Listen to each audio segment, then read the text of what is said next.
Hello guys, आज हम पढ़ेंगे दूसरा चैप्टर जिसके अंदर हम पढ़ेंगे परागकण जो होते हैं वर्तिकाग्र पे आते हैं और वो क्रिया पढ़ेंगे। उस क्रिया के बाद हम पढ़ेंगे भ्रूणपोष में जो पराग नली है वो कैसे एंटर करती है। हमारा आज का जो चैप्टर है या टॉपिक है वो बहुत ही इंटरेस्टिंग है, ठीक है।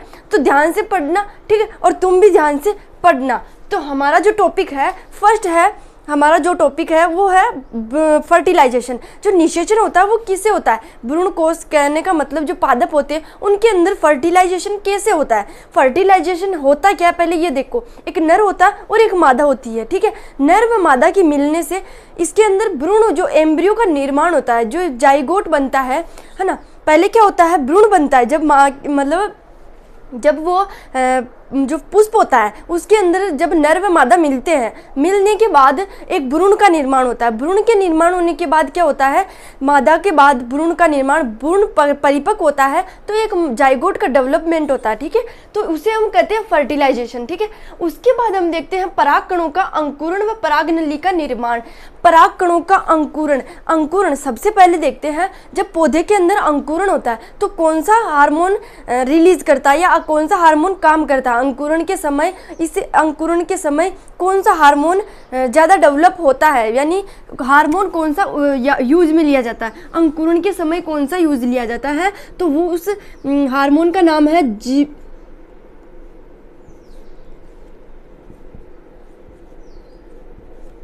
जिबेरेलिन नामक हार्मोन है।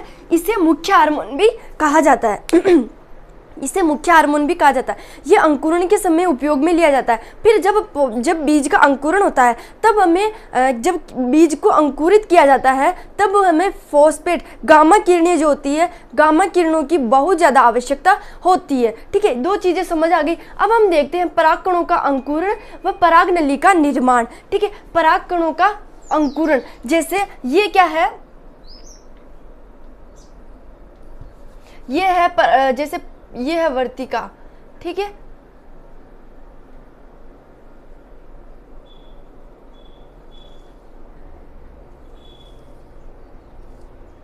है ना, ये क्या है, वर्तिका। पूरी क्या है ये, मतलब कहने का मतलब ये है स्त्री केसर के बाद ये है वर्तिकाग्र और ये है वर्तिका, ठीक है। ये वर्तिका है और ये वर्तिकाग्र है ना। तो अब ये वर्तिकाग्र है, अब इस वर्तिकाग्र के ऊपर अब देखना, है ना, ये पूरी प्रोसेस जो है इस वर्तिकाग्र के ऊपर ही है। ये जो पढ़ाया जाएगा इसके अंदर ही होगा, ये जो सब प्रोसेस है ये सब इसके अंदर होगी। तो इसके ऊपर जो पाए जाते हैं, मतलब इसके ऊपर ये ये है जल, ठीक है। एक तो पाया जाता है जल और एक पाया जाता है पोषक तत्व, न्यूट्रिशन एलिमेंट यानी पोषक तत्व, है ना, यानी वाटर, और एक है, हाँ ठीक है, इतना ही लिखा। पोषक तत्व यानी क्या होता है, न्यूट्रिशन यानी पोषक होता है, हाँ, और कहने का मतलब तत्व यानी एलिमेंट होता है, ठीक है। तो अब ये जो है क्या है, जल और तत्व दोनों इसके ऊपर प्रेजेंट रहते हैं, ठीक है। प्रेजेंट रहने के बाद अब जैसे ये क्या है,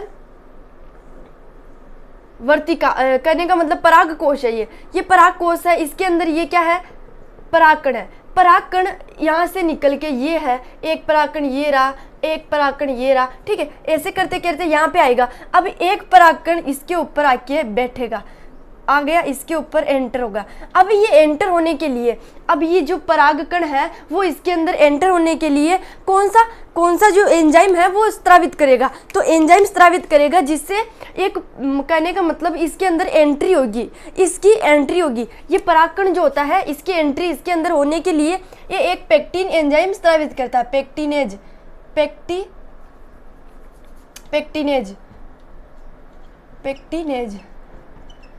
है ना। पेक्टिनेज एंजाइम स्रावित करता है, कौन, एंजाइम, ठीक है। एंजाइम स्रावित करता है जिससे क्या होता है, ये जो परागकण है इसके अंदर एंटर हो जाएगा। अब ये प्रोसेस समझ आ गई। अब हम देखते हैं ये क्या होता है, ये है परागकण। इसको मैं यहाँ बना रही हूँ क्योंकि समझने के लिए। ये है परागकण, ये है इसकी अंत आवरण, ठीक है, अंतःथीसियम आवरण बोलते हैं इसको।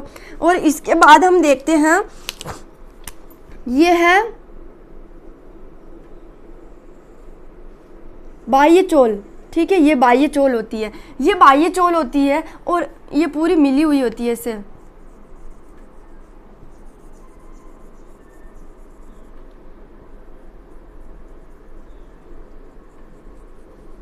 ये इसकी बाह्य चोल होती है और बाह्य चोल इस तरह से होती है, और ये अंतःचोल है, और ये जो है जनन छिद्र, ये क्या है, एक जनन छिद्र, जनन छिद्र है। अब ये जो परागकण है, इस परागकण की जो ये संरचना है वो ऐसी की ऐसी संरचना इस वर्तिकाग्र के ऊपर होती है। ठीक है, वर्तिकाग्र के ऊपर होती है। तो ये परागकण जो है, इसकी बाह्य चोल जो है, ये बाह्य चोल के अंदर, अब ये क्या करेगा, पहली बात ये परागकण यहाँ आ गया, यहाँ बैठ गया। अब ये परागकण जल और पोषक तत्व को एब्जॉर्ब करेगा, अवशोषित करेगा, अपने अंदर खींचेगा, इसको खींचेगा, तो वो परागकण क्या होगा, मोटा हो जाएगा, फूल जाएगा, मतलब तनाव में आ जाएगा। अब इस परागकण के अंदर क्या पाया जाता है, जीव द्रव्य। यहाँ पे क्या पाया जाता है, जीव द्रव्य। क्या पाया जाता है, जीव द्रव्य, जीव द्रव्य, जीव द्रव्य पाया जाता है, जीव द्रव्य पाया जाता है। अब ये क्या करता है, ये जल और पोषक तत्वों को अंदर ले लेता है। अब ये ज़्यादा तनाव में आ जाता है, तनाव में आने के बाद ये जीव द्रव्य क्या करता है, ये मटेरियल, इसके अंदर मटेरियल है ना, पोषक तत्व है और जल है, इनको क्या करेगा, एब्जॉर्ब कर लेगा। एब्जॉर्ब करने के बाद ये क्या करेगा, जीव द्रव्य क्या करेगा, इसको बाहर निकालने की कोशिश करेगा, इस जल और पोषक तत्व को बाहर निकालने की कोशिश करेगा। अब ये बाहर तो निकलने से रहे, तो ये क्या करता है, अब यहाँ देखना, अब ये है जैसे ये पोषक तत्व है ना, और इसकी ये बाह्य चोल है, क्या है ये बाह्य, ये तो अंत्यचोल, ये एक बाह्य चोल। ठीक है, ये बाह्य चोल हो गई, ये बाह्य चोल, यहाँ पे छिद्र है, जनन छिद्र। इस छिद्र को क्या कहते हैं हम, जनन छिद्र, इसे हम कहते हैं जनन छिद्र। यह एक जनन छिद्र, जनन छिद्र से क्या करती है, ये पोषक तत्व और ये तत्व जो है, तत्व और जल, ये तनाव में आ जाता है। ये तनाव में आने के बाद क्या करता है, ये जीव द्रव्य जो होता है, और ये बाहर निकलने की कोशिश करता है ना, ये बाहर निकलने की कोशिश करते हैं। अब ये बाहर निकलने की कोशिश करते हैं, है ना, मतलब इस पराग, अब ये क्या कर रहा है कि ये पराग नली का निर्माण कर रहा है, तो ये क्या करेगा, इनको बाहर निकालने की कोशिश करेगा। तो अभी यहाँ पे छेद है, तो यहाँ पे आएगा वो डायरेक्ट। ठीक है, तो ये एक पराग नली का निर्माण हो गया। पराग नली का निर्माण होने के बाद ये क्या करता है, पराग नली का निर्माण हो गया। ठीक है, यहाँ पे पराग नली का निर्माण हो गया। अब हमने देखा था कि जो परागकण होता है, परागकण के अंदर हमने देखी थी दो चीज़ें, है ना, दो चीज़ें क्या क्या देखी थी। एक तो देखा था हमने ये, यहाँ पे तो क्या है, दो जनन कोशिकाएं। ठीक है, दो जनन कोशिकाएं, और एक यहाँ पे क्या होती है, कायिक कोशिका। ये क्या है, दोनों जनन कोशिका, जनन सेल, जनन सेल, जर्मेंटन सेल। ठीक है, और ये है वेजिटेटिव सेल, वेजिटेटिव सेल, इसे हम वेजिटेटिव सेल कहते हैं। इसके अंदर परागकण जो है, इसके अंदर ये तीनों पाई जाती है, तीनों पाई जाती है।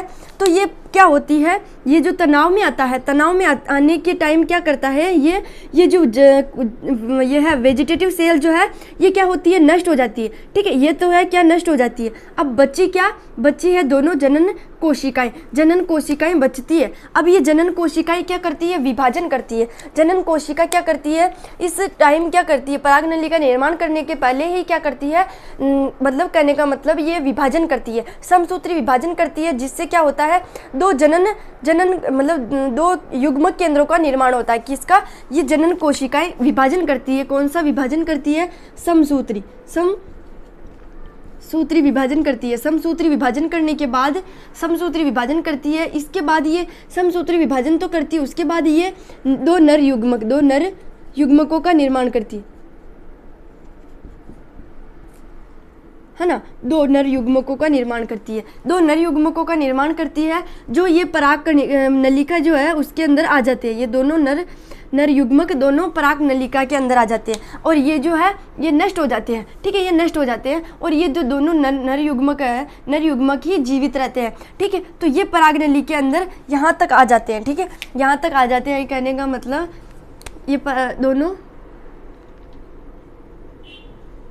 यहाँ आ जाते हैं। अब यहाँ आने के बाद हमने देखा था कि ये जो परागकण हो, ये जो अंडाशय है, ये अंडाशय है, इसके अंदर ये सी संरचना देखी थी, इस तरह की संरचना देखी थी। ठीक है, इस तरह संरचना देखी थी। इस संरचना को ध्यान से देखना, ये संरचना देखी थी। अब ये संरचना क्या करती है ना, ये क्या है, परागनली का निर्माण। ठीक है, ये परागनली का निर्माण हो गया। अब इस संरचना को देखते हैं। अब हम क्या पढ़ेंगे, परागनली का मार्ग। ठीक है, अब ये परागनली का मार्ग पढ़ रहे हैं, है ना। अब परागनली आएगी तो इसका मार्ग पढ़ रहे हैं। इसका मार्ग जो है 3 तरह से होता है। नॉर्मल तरीके से देखें तो ये बीजांड द्वार से ही एंटर करती है। ठीक है, ये बीजांड द्वार से ही एंटर करती है, परागनली का बीजांड द्वार से एंटर करती है, बीजांड द्वार से एंटर करती है। ये जो निभाग होता है वो किस तरह से होता है, ये बीजांड द्वार की तरफ होता है ना। तो बीजांड द्वार और फिर क्या करता है, ये बीजांड द्वार और एक निभाग से और फिर एक मध्य आवरण जो होता है उससे एंटर करता है। 3 भागों से एंटर करता है। पहला कौन सा है, एक तो है बीजांड द्वार, बीजांड द्वार, और दूसरा है निभाग। ये है निभाग, दूसरी तरफ से निमार्ग मार्ग, और तीसरा है अध्यावरण, है ना। अध्यावरण क्या है, इसका मार्ग है। ये 3 मार्ग है इसके अंदर। नलिका क्या है, पराग नलिका मार्ग। तो ये पराग नलिका 3 मार्ग जो होते हैं उससे क्या करती है, एंटर कर सकती है। एक तो है बीजांड द्वार, दूसरा है निभाग मार्ग, और तीसरा है अध्यावरण मार्ग।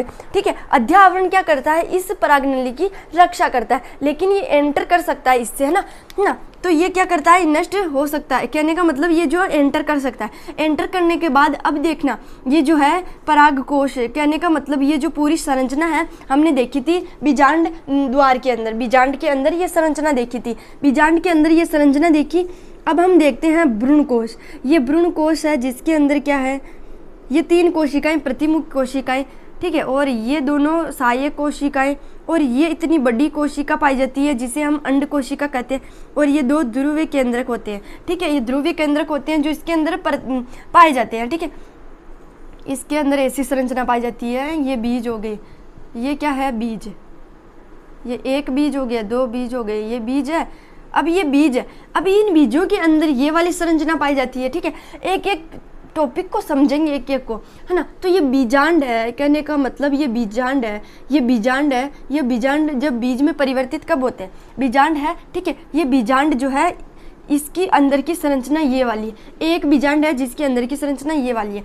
तो अब ये जो भ्रूणकोश है, ये भ्रूणकोश ओनली फॉर इस भ्रूणकोश को देखेंगे, है ना। तो ये यहाँ पे आ जाती है। ठीक है, कहाँ पे, यहाँ पे आ जाती है। ठीक है, यहाँ पे आने के बाद क्या करती है, यहाँ तक ही आती है, यहाँ तक नहीं आती है। ठीक है, तो ये भ्रूणकोश का ये जो बाहरली संरचना है ना। तो अब इसके अंदर अपन ने क्या देखी थी, अपन ने ये देखी थी कि फिलीफोरम स्पुटन, है ना, फिलीफोरम संपित ऐसा कुछ था। ये जो सहायक कोशिकाएं थी, देखी दे, ये 2 सहायक कोशिकाएं थी, एक सहायक कोशिका ये रही, एक सहायक कोशिका ऐसे, है ना। तो इसके ऊपर ये क्या थे, फिलीफोरम, ये फिलीफोरम थे। ये फिलीफोरम क्या करते हैं, सबसे पहले अपन समझ नहीं आया होगा तो ठीक है ना। तो ये परागनली यहाँ तक ही सीमित रहती है। ठीक है, अब ये ना तुम सोच रहे होंगे कि ये जो परागनली का है ये यहाँ पे भी तो एंटर हो सकती है। मैम कह रही है कि 3 मार्ग से एंटर कर सकती है ना, तो एंटर कर सकती है। तो अब आप सोच रहे होंगे कि ये जो परागनली का है वो यहाँ से भी एंटर कर सकती है, यहाँ से भी एंटर कर सकती है, यहाँ से भी एंटर कर सकती है।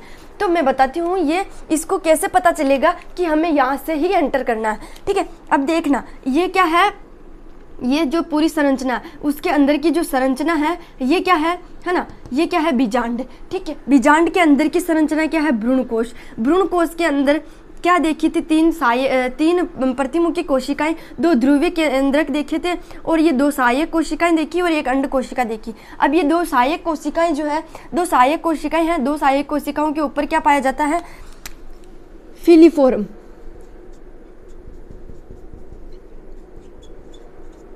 फिलीफोरम संपुटी ये पाया जाता है। ठीक है, एक क्या पाया जाता है, ऐसे गुच्छेद नम संरचना पाई जाती है जो क्या करती है, बोरोन का स्त्रावण करती है। ये तो क्या करती है, ये तो बोरोन रिलीज करती है। ठीक है, ये जो है बोरोन रिलीज करती है, बोरोन रिलीज करती है, ऐसे बोरोन रिलीज करती है, बोरोन रिलीज करती है। क्या करती है, बोरोन जो तत्व था, बोरोन ये जो तत्व था ये रिलीज करती है और इस पराग नलिका को जो है किसकी कमी महसूस होती है, ठीक है। इसके पास जो नहीं होता वो क्या है, बोरोन इसके पास नहीं होता। पराग नलिका को बोरोन चाहिए और इसको क्या चाहिए, इसको क्या है, बोरोन है, ये क्या रिलीज करेगा, बोरोन रिलीज करेगा। ये जो भ्रूण कोश है, भ्रूण कोश के अंदर ये 2 सहायक कोशिकाएं हैं। 2 सहायक कोशिकाओं के ऊपर क्या पाए जाते हैं, फिलीफोरम बोरोन जो है वो तत्व जो है बोरोन उसे रिलीज करती है। रिलीज करने के बाद इस पराग नलिका को क्या चाहिए, इस पराग नलिका को बोरोन चाहिए, तो ये जो रिलीज करता है तो उसके पास ही जाएगी। तो इस मार्ग का पता चल जाता है इस पराग नलिका को, इस वजह से ये जो मार्ग है यहाँ से होके यहाँ तक एंटर करती है। अब ये एंटर करने के बाद क्या करती है, यहाँ तक आ जाती है, ठीक है। यहाँ तक देखो, यहाँ तक आ जाती है, पराग नलिका भ्रूण कोश में प्रवेश कर जाती है, जो यहाँ तक आ जाती है, ठीक है। यहाँ तक एंटर कर जाती है, इस सतह पर एंटर कर जाती है। अब हम देखते हैं द्विनिषेचन, ठीक है। इस संरचना को देख लिया है ना, यहाँ तक समझ आ गया। मिटाने का कहाँ गया, है ना, यहाँ तक मिटा रही हूँ, समझ आ गया। एक बार और समझा देती हूँ कि कैसे परागकण है, परागकण यहाँ पे आएगा, परागकण यहाँ आने के बाद क्या करेगा, वो जल और पोषक तत्वों को ग्रहण करेगा। ग्रहण करने के बाद वो क्या करता है, इसके अंदर जीव द्रव्य पाया जाता है। जीव द्रव्य क्या करेगा, उस जीव द्रव्य को और परागकण ये जो है क्या है, जल और तत्व, पोषक तत्व है, इनको बाहर निकालने की कोशिश करेगा। तो इसके बाह्य आवरण जो है उसे बाह्य चोल कहते हैं। अंतःचोल और बाह्य चोल, 2 चोल पाई जाती है। अब इस छिद्र को कहते हैं जनन छिद्र। अब जनन छिद्र जैसे ही ये जो परागकण है, परागकण तनाव में आएगा, तनाव में आने के बाद क्या करेगा, ये एक परागकण यहाँ से इनको बाहर निकालने की कोशिश करेगा। जैसे ही बाहर निकालेगा तो इसके अंदर क्या पाई जाती है, इस परागकण के अंदर 2 जनन कोशिकाएं और एक सहायक क्या है, जनन वेजिटेटिव सेल पाई जाती है, ठीक है। उसके जीव द्रव्य भी पाया जाता है। तो ये जो क्या है, जनन कोशिका विभाजन करेगी समसूत्री। 2 विभाजन करने के बाद 2 नर युग्मकों का निर्माण करती है। 2 नर युग्मकों का निर्माण करती है तो ये पराग नलिका में आ जाते हैं, ठीक है। इनका ही काम अब देखना, ये दोनों के काम है मेन, है ना। तो ये काम आने के बाद ये बोरोन रिलीज करती है और यहाँ तक आ जाती है। यहाँ तक समझ आ गई, है ना। भ्रूण कोश ये अध्यावरण भी है और इनको अब हम पढ़ेंगे कि पराग क्या पढ़ेंगे अब, द्विनिषेचन कैसे होता है, ना, द्विनिषेचन। अब हम देखते हैं ये क्या है, जैसे द्विनिषेचन पढ़ना, ये क्या है, एक भ्रूण कोश है, ठीक है। ये क्या है, भ्रूण कोश, ये है भ्रूण कोश, समझना इसको, ये पूरा है भ्रूण कोश, जिसमें ये 2 सहायक कोशिकाएं थी, और ये एक बड़ी वाली अंड कोशिका थी। मेन काम किसका है, अंड कोशिका का। ये अंड कोशिका है और ये क्या है, 3 प्रतिमुखी कोशिकाएं थी, प्रतिमुखी कोशिकाएं और ये ध्रुवीय केंद्रक थे। ये तीनों चीज़ें थी इसके अंदर, है ना, ये सब चीज़ें इसके अंदर थी। ये भ्रूण कोश है, इसके अंदर ये संरचना पाई जाती है। अब द्विनिषेचन कैसे होगा, जैसे ही पराग नलिका यहाँ पे आएगी, ठीक है, पराग नलिका यहाँ आएगी, तो पराग नलिका आने के बाद मैं बना रही हूँ, ये क्या है, पराग नलिका जैसे है, ये है पराग, इतनी थोड़ी होती है यार, हाँ, ये क्या है, पराग नलिका, जिसके अंदर क्या पाए जाते हैं, तो 2 नर युग्मक, क्या है ये, नर युग्मक, 2 नर युग्मक है, ठीक है। 2 नर युग्मक है, ये दोनों नर युग्मक है, ठीक है, दोनों नर युग्मक है। तो अब द्विनिषेचन का निर्माण कब होता है, द्विनिषेचन का निर्माण तब होता है, अब ये क्या करता है, कुछ समय बाद, ठीक है, कुछ समय बाद ये तो है, ये कोशिका, सहायक कोशिका और ये प्रतिमुखी कोशिकाएं क्या करती है, नष्ट हो जाती है। जैसे ही ये पराग नलिका इसके अंदर एंटर करती है तो ये दोनों सहायक कोशिकाएं और प्रतिमुखी कोशिकाएं नष्ट हो जाती है। नष्ट होने के बाद ये क्या करती है, बचती कौन है, ये अंड कोशिका, क्या है, अंड कोशिका बचती है, अंड कोशिका, और ये है 2 ध्रुवीय केंद्रक, ध्रुवीय केंद्रक। तो अब देखना द्विनिषेचन किस टाइम होता है, तो फर्स्ट है ये वाला, तो पहला केंद्रक नर युग्मक कौन सा, ये वाला, दूसरा ये वाला। तो पहला नर युग्मक जो है, जैसे ये नर युग्मक है, ठीक है, ये नर युग्मक है, यहाँ पे नर युग्मक, ये दोनों ध्रुवीय केंद्रक है और ये एक अंडकोशिका। तो ये क्या करेगा, नर युग्मक, एक फर्स्ट वाला नर युग्मक इस अंडकोशिका के पास आएगा। अब तुम देखना ये दोनों नर युग्मक क्या थे, एन थे, ठीक है, एन थे, और ये भी क्या थी, एन, और ये दोनों क्या थे, 2n, ठीक है, 2n थे, ठीक है। अब समझ गए कि ये जो नर युग्मक है वो इस अंडकोशिका के पास आएगा, पहले है ये अंडकोशिका के पास आएगा, वो कैसे भी एंटर कर सकती है। जैसे यहाँ पे देखें, इसे को यहाँ पे एंटर करवाते हैं, है ना, ये कैसे भी एंटर कर लेगा, लेकिन इस पराग नलिका का निर्माण करवाएगा। एक तो ये रहा, एक ये रहा, है ना, और ये क्या थे, नर युग्मक, नर मेल गेमेट, मेल गेमेट,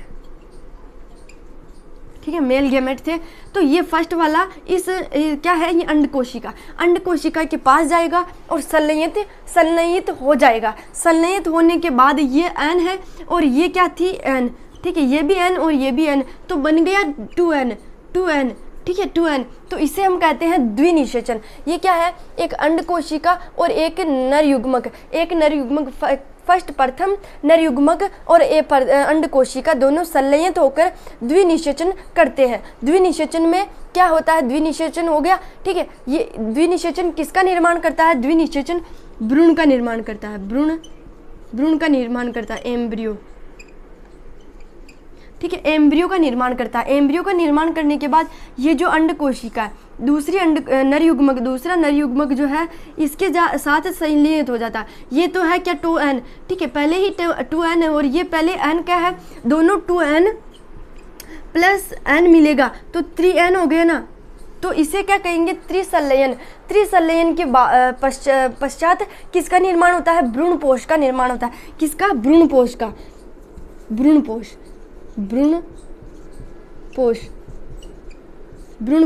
ठीक है, इसका निर्माण होता है। त्रिसंलयन यानी इसे क्या कहते हैं, पेन। इस कोशिका को हम पेन भी कहते हैं। पेन कैसे, प्राइमरी एंडोस्पर्म न्यूक्लियस, है ना, तो इसे हम कहते हैं, है ना, इसे हम कहते हैं भ्रूणपोष प्राथमिक केंद्रीय कोशिका, है ना, कोशिका कहते हैं, न्यूक्लियस ऐसा कुछ कहते हैं, है ना। तो भ्रूणपोष का निर्माण होता है, 3n के बाद भ्रूणपोष का निर्माण होता है। यहाँ तक समझ आ गई। द्विनिषेचन के बाद डबल फर्टिलाइजेशन होता है, तब इस प्रोसेस में पहले भ्रूणपोष का निर्माण होता है, 2n फर्टिलाइजेशन से 2 निषेचन होते हैं। तो द्विनिषेचन पहली बार जो केंद्रक है वो क्या निषेचन करेगा, तो निषेचन करने के बाद क्या करेगा, भ्रूण का निर्माण करेगा, फिर बाद में वो भ्रूणपोष का निर्माण करेगा, जिससे 3n यानी त्रिसंलयन होता है। त्रिसंलयन पूछा जाएगा कि त्रिसंलयन किसे कहते हैं ना, तो तब इस भ्रूणपोष का निर्माण होता है, ठीक है, भ्रूणपोष का निर्माण होता है। इसके बाद हम देखते हैं निषेचन पश्च घटनाएं। निषेचन पश्च घटनाएं किसमें आती है, इसको मिटा देते हैं, है ना। निषेचन पश्च घटनाओं का मतलब है कि निषेचन के बाद जो पुष्प में होगा वो अलग बात है और नर में होगा वो अलग बात है ना। तो पहले बात देखें कि जो पुष्प होता है, पुष्प के अंदर नर युग्मक जो होता है, नर युग्मक मादा युग्मक मिलने के बाद निषेचन होता है। निषेचन पश्च घटनाओं का बाद की बात कर रहा है। तो बीजांड जो है बीज में परिवर्तित हो जाता है, और कहने का मतलब वो जो बीजांड है वो बीज में परिवर्तित हो जाता है। और अंडाशय जो है वो क्या है, अंडाशय जो है बीजांड का निर्माण कर लेता है। उसका नहीं, अंडाशय किसका निर्माण करता है, पहले बात है कि बीजांड तो है, बीजांड निर्माण करता है बीज का, और अंडाशय निर्माण करता है, अंडाशय निर्माण करता है फल का, ठीक है, अंडाशय निर्माण करता है फल का। इस घटना को हम कहते हैं निषेचन पश्च घटनाएं। अब हम देखते हैं निषेचन पश्च घटनाओं में जो भ्रूणपोष बना, ठीक है, वो भ्रूणपोष बना। अब उस भ्रूणपोष उससे निषेचन पश्च घटनाओं में क्या आता है, भ्रूणपोष। तो हमने देखी थी कि त्रिसंलयन है, ठीक है, क्या देखी थी यहाँ पे, ये क्या था, भ्रूणकोश, है ना, भ्रूणकोश था ये, भ्रूणकोश, ये भ्रूणकोश था, और ये क्या है, भ्रूणपोष है, ठीक है। भ्रूणकोश और भ्रूणपोष में अलग अंतर है ना। तो ये क्या है, भ्रूणकोश है। इसके बाद हम देखते हैं कि ये क्या थे, 2 क्या थे, केंद्रक थे, ध्रुवीय केंद्रक थे। और ये क्या थी, एक अंड कोशिका थी। अंड कोशिका मिलके क्या करती है, त्रिसंलयन का निर्माण करती है। और ये क्या करती है, ये तो क्या करती है, 2n का निर्माण करती है। और ये 3n का निर्माण करती है, 3n का निर्माण करती है। यानी त्रिसंलयन और द्विनिषेचन के बाद की घटना भ्रूणपोष का निषेचन पश्चात घटनाओं में अब देखना कि ये जो कहने का मतलब 3n है ना, क्या है, त्रिसंलयन।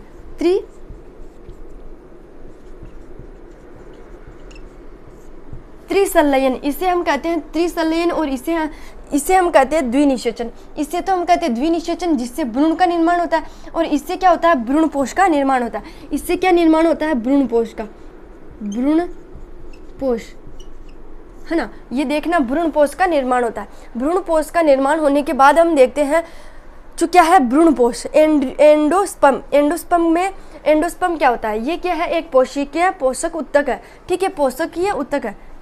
ठीक है, पोषक उत्तक है। क्या है, पोषक उत्तक है।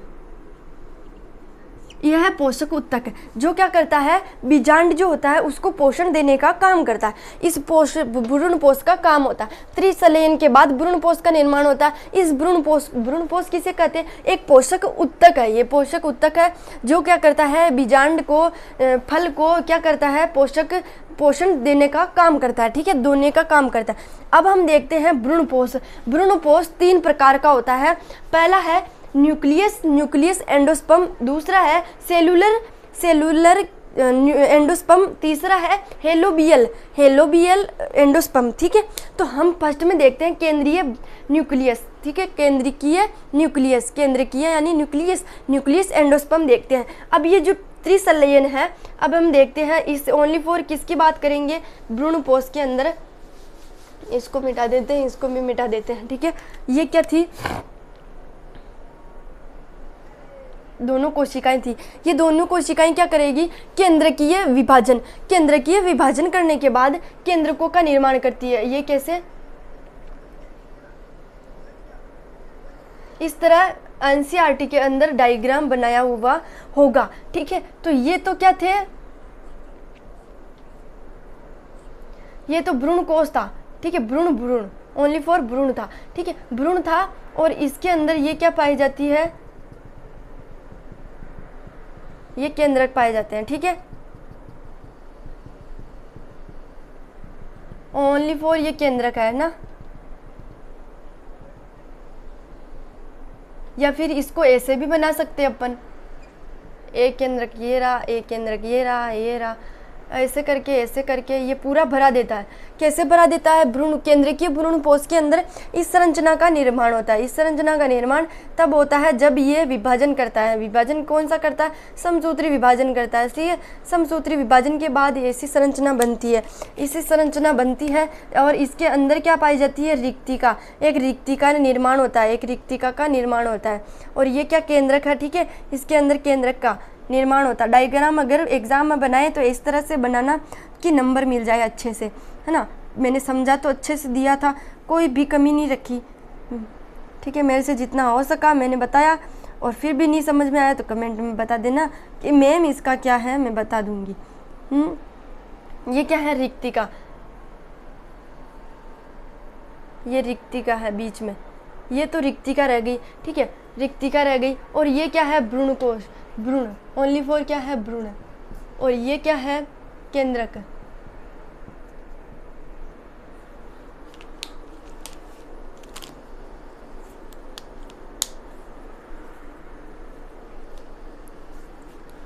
हाँ, और ये क्या थी, केंद्रकीय रिक्तिका, केंद्रक रिक्तिका।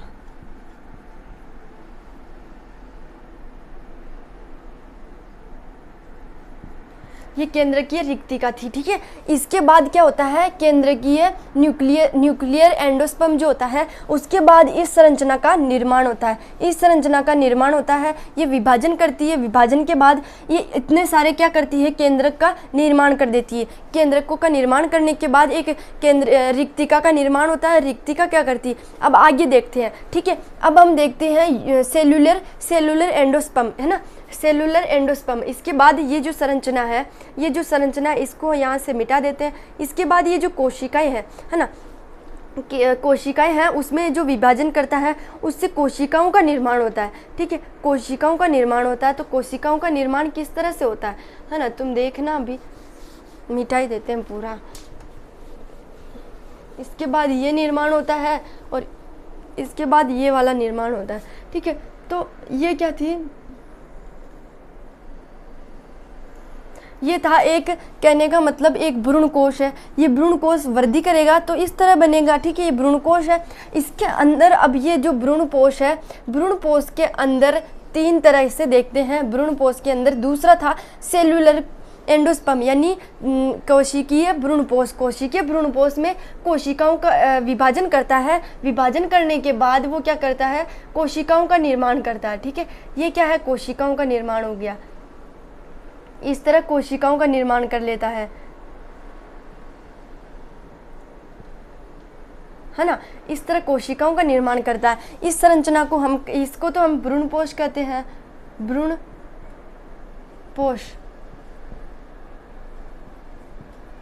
भ्रूणपोष कहते हैं। और ये क्या थे, केंद्रक थे और ये थे कोशिकाएं यानी सेल। ठीक है, समझ आ गई। ये कोशिका विभाजन करता है जिससे 8 कोशिकाओं का निर्माण करता है। ये कितनी है, 3 2 6 और 7 कोशिकाओं का निर्माण करता है। पढ़ा था कि 7 तो कोशिकाओं का निर्माण करता है और 8 केंद्रकों का निर्माण करता है। तो ये जो संरचना है ये बाद में बनती है, कोशिकीय विभाजन के बाद, है ना। कोशिकीय विभाजन करता है जिससे ये संरचना बनती है। और हेलोबियल क्या होता है, हेलोबियल, फिर इसमें क्या होता है, इसके अंदर चुस्कांक जो होते हैं, जैसे नारियल जो देखा होगा, नारियल के बाहर वो क्या है, छोड़े पाए जाते हैं या फिर कमर जो पाया जाता है, उस चित्र को देखते हुए इसको समझते हैं। ये चुस्कांक है, इसे चुस्कांक का निर्माण भी होता है और उसके अंदर क्या है, हल्के हल्के चुस्कांक निकलने लग जाते हैं, है ना। और इसके अंदर क्या है, चुस्कांक का निर्माण होता है। ठीक है, जैसे नारियल देखा होगा, नारियल के अंदर क्या है, वो वाइट कलर का जो नारियल अपन खाते हैं, है ना, वो क्या है भ्रूणपोष, जिसमें केंद्रकीय भ्रूणपोष वही होता है। ठीक है, फिर बाद में हम बाहर का कवर देखते हैं। उसका बाहर का कवर क्या होता है, सेलुलर कोशिकीय जो भ्रूणपोष है, वो जो मतलब कवर जो पाया जाता है उसका बहुत कठिन वाला कवर पाया जाता है, हार्ड कवर पाया जाता है। उस कवर को हम चुस्कांक कहते हैं, चुस्कांक पाए जाते हैं, जिससे ये जो अपन आसानी से समझ सकते हैं कि सेलुलर में कोशिकीय क्या होता है, चुस्कांक का निर्माण होता है। फिर हेलोबियल क्या है, हेलोबियल भ्रूणपोष में चुस्कांक का निर्माण आसानी से हो जाता है और ये जो भ्रूणपोष है उसको पोषण देने में मदद करता है। अभ्रूणपोष और भ्रूणपोष में क्या अंतर है, हम हेलोबियल के अंदर 2 पढ़ते हैं, अभ्रूणपोष और एक तो है अभ्रूणपोष, दूसरा है भ्रूणपोष। तो अभ्रूणपोष क्या है, जिसके अंदर क्या है, जो पौधा जिसके अंदर बीज होता है, बीज के अंदर क्या बीज से फल बनता है ना। तो बीज जो होता है, बीज बनते समय जो फल का निर्माण होता है, उस टाइम क्या होता है, जो चुस्का कहने का मतलब जो भ्रूणपोष होता है, भ्रूणपोष जो होता है वो नहीं उपस्थित होता। अगर वो फल बनते टाइम बीज जो है वो फल बनाता है, फल बनाते समय भ्रूणपोष अगर उपस्थित होता है तो उसे अभ्रूणपोषी कहते हैं।